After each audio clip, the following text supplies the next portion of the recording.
So, okay, I think Dr. Rishi is ready with his presentation. Please go ahead, sir. Thank you, Dr. Deepak, at the outset for involving me in this course. It's really a very comprehensive overview of all things Toric IOLs. So, mandate given to me is to talk about some case scenarios related to Toric IOLs. Since I am a corneal surgeon, many of these are related to irregular corneas, which may be scars or ectasias or post-keratoplasty. So we'll cover some of these scenarios, and we'll have an interactive session in which the panelists and the audience are welcome to give in their inputs. So I'll just go with some cases, and at the end of each case, we'll have a little bit of discussion. So this was the first case. It's a simple case. 16-year-old female patient was a chronic patient of allergic conjunctivitis along with ectasia, which we know is a known association. And because she needed steroids for the allergic conjunctivitis, she also went on to develop a posterior subcapsular cataract. Underwent collagen cross-linking. Once the allergy was under control, she underwent collagen cross-linking in both eyes within an interval of 1 week between the two eyes. And 6 months after the cross-linking, we planned for a phacoemulsification with a toric IOL for visual improvement. Okay, so all this has been covered. So surgery is nothing special. You go ahead and implant it like in your regular way. And since this patient didn't have much of irregular astigmatism, it was a well-centered ectasia. So we could go ahead and put a toric lens. And this patient got a good outcome. She got a 6x6 vision and was extremely satisfied with the result. And so were we. Now, there's no rocket science in this. It was a straightforward case, but there are some issues here, and it'll be good to get everyone's inputs.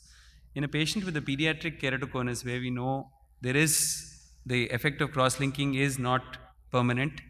As the collagen turns over, we know that sometimes these patients can progress. Is it justified to go with a toric lens, number one? And what is the ideal wait time between a cross-linking and an intraocular lens? Not just in this case, in any case of an ectasia.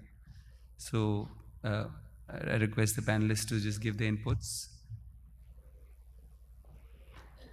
Yeah, I think the general rule for waiting time, this applies for all corneal procedure, like even pterygium, because Yes. rather than C3R, is to have serially two topographies which are stable. Yeah. If there is any change, then wait more. I think you are a cornea surgeon. Yeah, You for can. my pterygium cases, I think 3 months minimum you must wait. I've seen that till 3 months the topography tends to change, and after that it's a good idea to repeat 2 topographies and see if there's stability and go ahead. So I think that's good enough. But I think in ectasia, post cross-linking, we know that flattening can go on for a pretty long time. So I would say minimum 6 months, ideally a year. I think Dr. Vinod Arora wants to add something. 12 months is what you're doing. But generally, like waiting for 12 months, should we consider like undercorrecting or doing something else? So yes, all those thoughts are there, Awesome. and there's no perfect answer. I think I was looking more at making the patient emetropic, and we can always treat if you raise the repeatability of the biometry by 1, and instead of 2, if you take the benchmark to be 3, then perhaps, and all the 3 biometries have stayed stable, is what you see, then perhaps there's no reason to why we should tweak the correction. It can be an optimal correction as well. Yeah.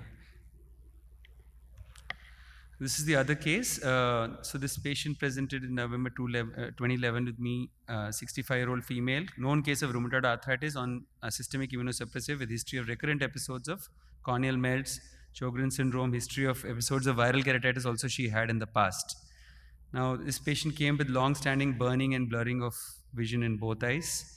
She was a classic case with these kind of joints, dry mouth, etc. She was in treatment with the rheumatologist. So her vision in the right eye was 618, left eye 69, a lot of SPKs, Schirmer's was low. And then we treated her, preservative-free lubricants, topical cyclosporin, referred her to rheumatologist. She improved slowly over time. And then she came again with, in December 2011 with redness and vision drop in both eyes since 2 days. She had some atypical lesion with focal infiltration and edema in the left eye, and rest was as before. And we were thinking that she had a recurrent viral keratitis, differential diagnosis being a rheumatoid melt. We started her on topical antivirals, steroids, and lubricants. She resolved within a week, so it was probably a viral episode. After that, she'd been stable for a while, and this was her vision. Was going on with lubricants and cyclosporin. Again, had a recurrent dendritic keratitis. Again, with antivirals, lubricants, she settled down. Then we started on prophylactic oral acyclovir, resolved soon, and then was stable. But then after that, slowly, her vision in the left eye started deteriorating. And once she presented with an acute melt, again, we thought it was a rheumatoid melt. Tissue adhesive bandage contact lens was done. After that, she remained stable for a year, maintaining a vision of 6.9 in the left eye and 6.24 in the left eye. In Jan 2015, she deteriorated in her left eye vision to 6.36. And at this time, she had a significant cataract. Ocular surface had been stable for a while, and she had a scarred, thin, vascularized cornea. The topography showed fairly regular astigmatism, so we decided to go ahead and plan a phaco with IOL. Now, at this point, one could argue that this is a cornea that has gone and had many episodes. It could again have another episode, and the corneal shape might change. So, whether to put a toric IOL or not is somewhat controversial. But in her case, she wanted a more of a refractive correction as much as we could give her. So this is what the cornea looked like. You can see there's a focal thinning inferonasally. There's quite a bit of scarring. Luckily, the visual axis per se was not so bad. And that's what the topography looks like. So you can see that you have a bow tie which is largely symmetric, even though it may be larger on one side. So we went ahead and did a toric IOL. This was a Technis toric, in fact, and under a cyclovir cover. That's what she looked like post-operatively. You can see that she got a very good outcome, unaided 6/9. Till now, she's maintaining that vision, and unfortunately, she's not had any more corneal episodes after that. So she's doing well, and that's what she looks like. And IOL, even several months and years later, maintained its position. Subsequently, right eye phaco IOL was also done, and she's maintaining good vision in both her eyes. So discussion points here are, first of all, whether it was a rheumatoid or viral keratitis. Sometimes it's difficult to differentiate the two. I think that's outside the purview of this course, so we'll skip that. The important point is, should we have done toric IOLs at all in this case, or should I have gone ahead and put a monofocal lens and let toricity be handled by a contact lens or whatever?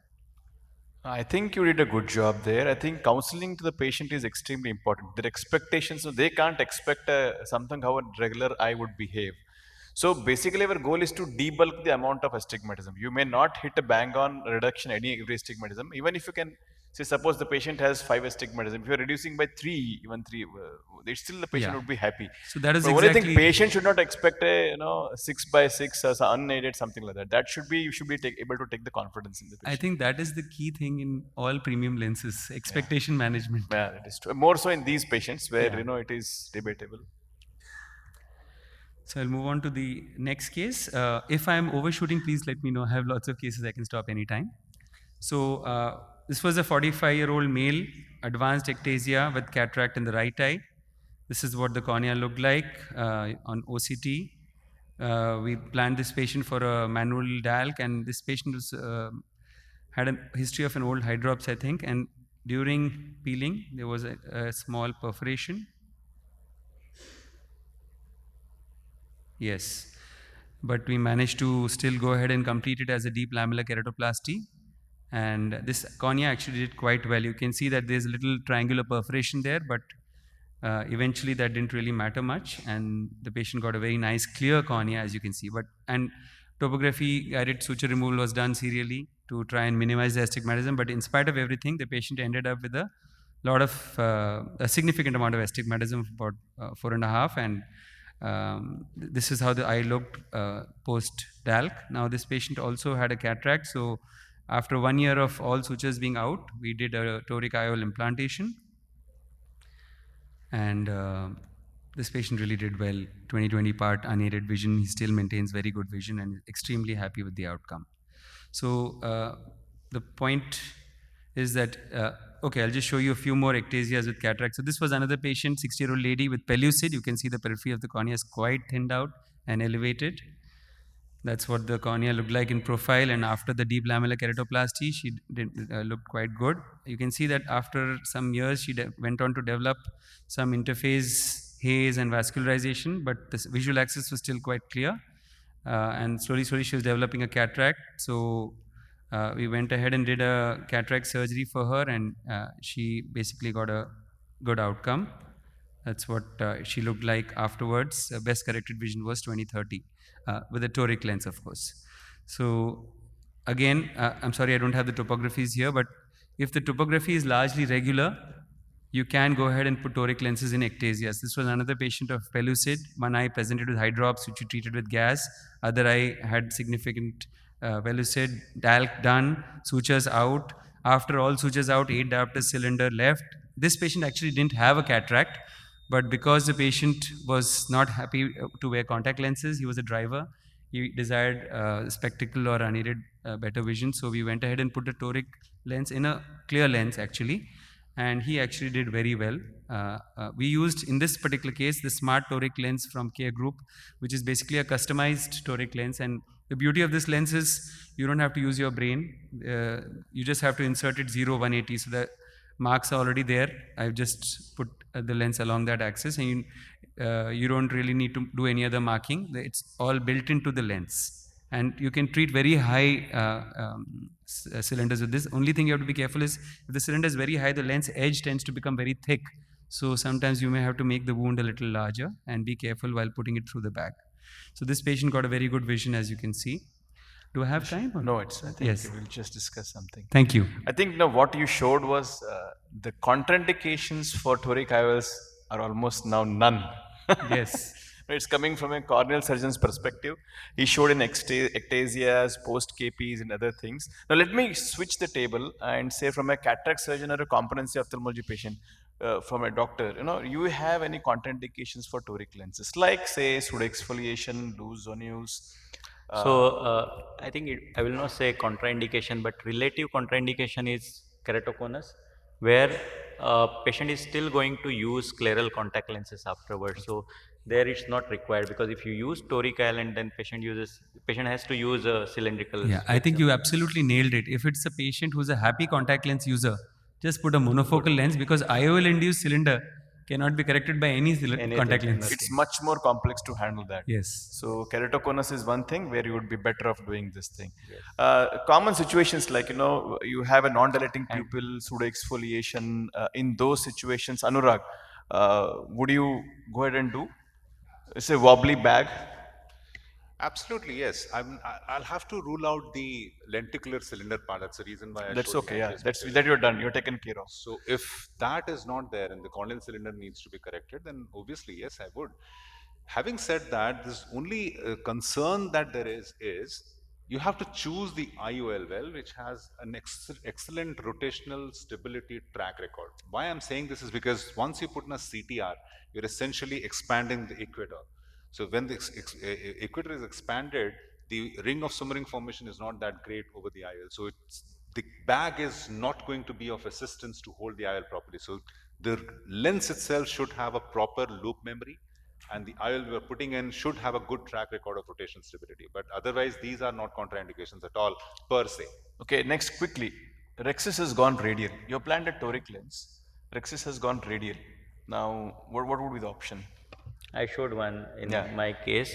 So you have to, imagine how the IOL is going to land up inside the bag, and if there is enough equatorial space of the bag which is available for the haptic to be supported, you can put it. But as I showed in the video also, it's very important how you remove the OVD and keep the IOL stable without much fluctuation, because otherwise the radial tear can also extend. So that is one. And you showed one video of Bharti, you showed one video of postpolar cataract. In that case, you're lucky that the PC tear was very central and small. In bigger tear, I think would it be difficult? Yeah, it would be definitely difficult if there is a radial extension of the tear. But if at all the tear does not coincide with the haptic marking, then you can always get away with putting inside the bag IOL implantation of a toric IOL. The haptic orientation should not coincide with the tear. So that is the thing. If it is even if that happens, even if you have, that's just another option which we can consider. If the axis of placement and the radial tear have happened along the same lines, then what we can do is we can ensure that the IOL has unfolded in the bag where there's maximal support, rotate it to the site of proposed alignment, and then can do a reverse optic capture. That is one thing that actually keeps the IOL very stable. However, it is likely to actually take the residual refraction little towards the myopic side by a 0.25 or a 0.3, but that hardly matters in the long run. If we have got many lenses with us at stock, can you flip the axis and change the axis and put along the axis that? If you have got lenses in stock, that is another option. You cannot flip the axis. In the sense, there's a large difference, you can't do it. No? If the axis is too off, you can't do it. That's a good option, sir. If you have a good inventory, then you can Yeah, flip the you can do axis that. and go on to the next. But the only thing is, we would perhaps not want the residual astigmatism if results from there on the against the rule side, because we know that there's an age-related drift that happens on the ATR side. So that is something that has to be kept in mind. But otherwise, the other thing is, for a particular spherical diopter, you might not have so many cylindrical in the inventory readily available to you. I The just would other like the flipping of axis is in the refraction, not of the axis where you place the IOL. No. He's asking about the when you radial have the charge extension. coming in. No, I think he's asking about the radial extension where you don't want to put the haptic in one way. You put it 90 degrees across if you have an inventory. I think a simpler thing to do would be just if the cylinder is not very high, put a 3-piece lens and try to do something for the astigmatism, maybe an opposite clear corneal incision or something. Of course, Yeah. of course. Dr. Birajda sir, I just want to, because there is a confusion. See, flipping of the axis is in the refraction. Unless you have a IOL which has, marks which are perpendicular to the haptics, that is not available. So, if the tear,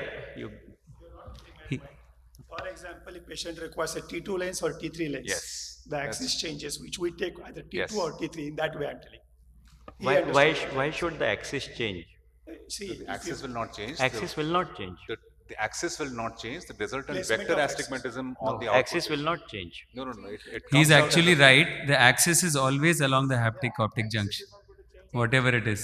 Change the series. the refraction. I hope it's clear. Yes. No, we are ending up confusing more.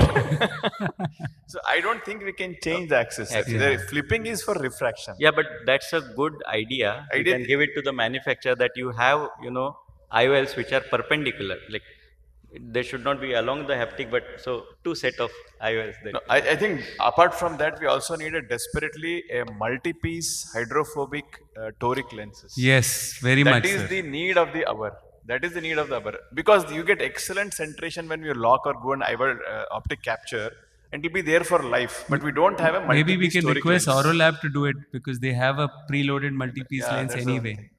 And they have the. So I Toric had platform. one patient. I think sir is getting ready, sir. Satyamurthy sir. Ready? Yes.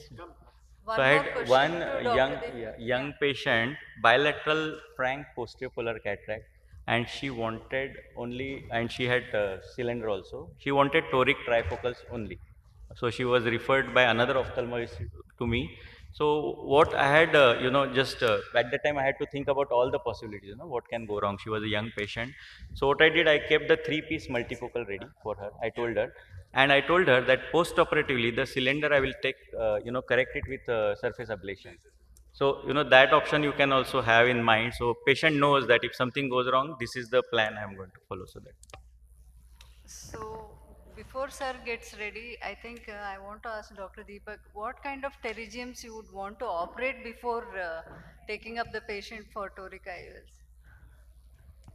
Ideally, I think the best case scenario, every cataract patient who has a pterygium, we want to operate before, because we want to regularize the cornea, wait for it to heal, and then typically maybe 3 months. But this scenario does not exist because many other times patient may be having intermittent cataract, mature cataract. In those situations where we would have to venture out and remove the cataract. But the ideal situation, whenever we do a keratometry and have some amount of astigmatism, those are situations where I would advise a pterygium, dealing with the pterygium first, wait, and then go ahead and do a cataract surgery. I had a very interesting case which was posted for a multifocal toric lens by my counselor / optometrist. After we have seen an advised cataract, the patient went and chose multifocal, and because the Biometry was showing high cylinder. She chose multifocal toric, counseled the patient. Then I said, why is the cylinder so high? 5 diopter cylinder. Something is wrong. Pterygium was there, very, very small pterygium, which even I didn't pay attention to. A small peripheral pterygium was causing so much effect on the central cornea, on the topography, because we do a optical biometry which has a topographer on it. And I realized that this patient cannot have a multifocal. It has to be very deep and very fibrotic. So it was a very peripheral pterygium, atrophic type, which you normally would not think would cause, but sometimes even small pterygia can have a lot of effect. So it's a good idea to just take them out and then do it as a second stage. Otherwise, do it as a monofocal lens. That patient afterwards had 0 cylinder. Yeah, I took out the because pterygium is probably the most common reason for having cylinder in our patients. Exactly. You always keep a close watch. Whenever you have cylinder, always and look don't for. go by the appearance. You have to look at the topography.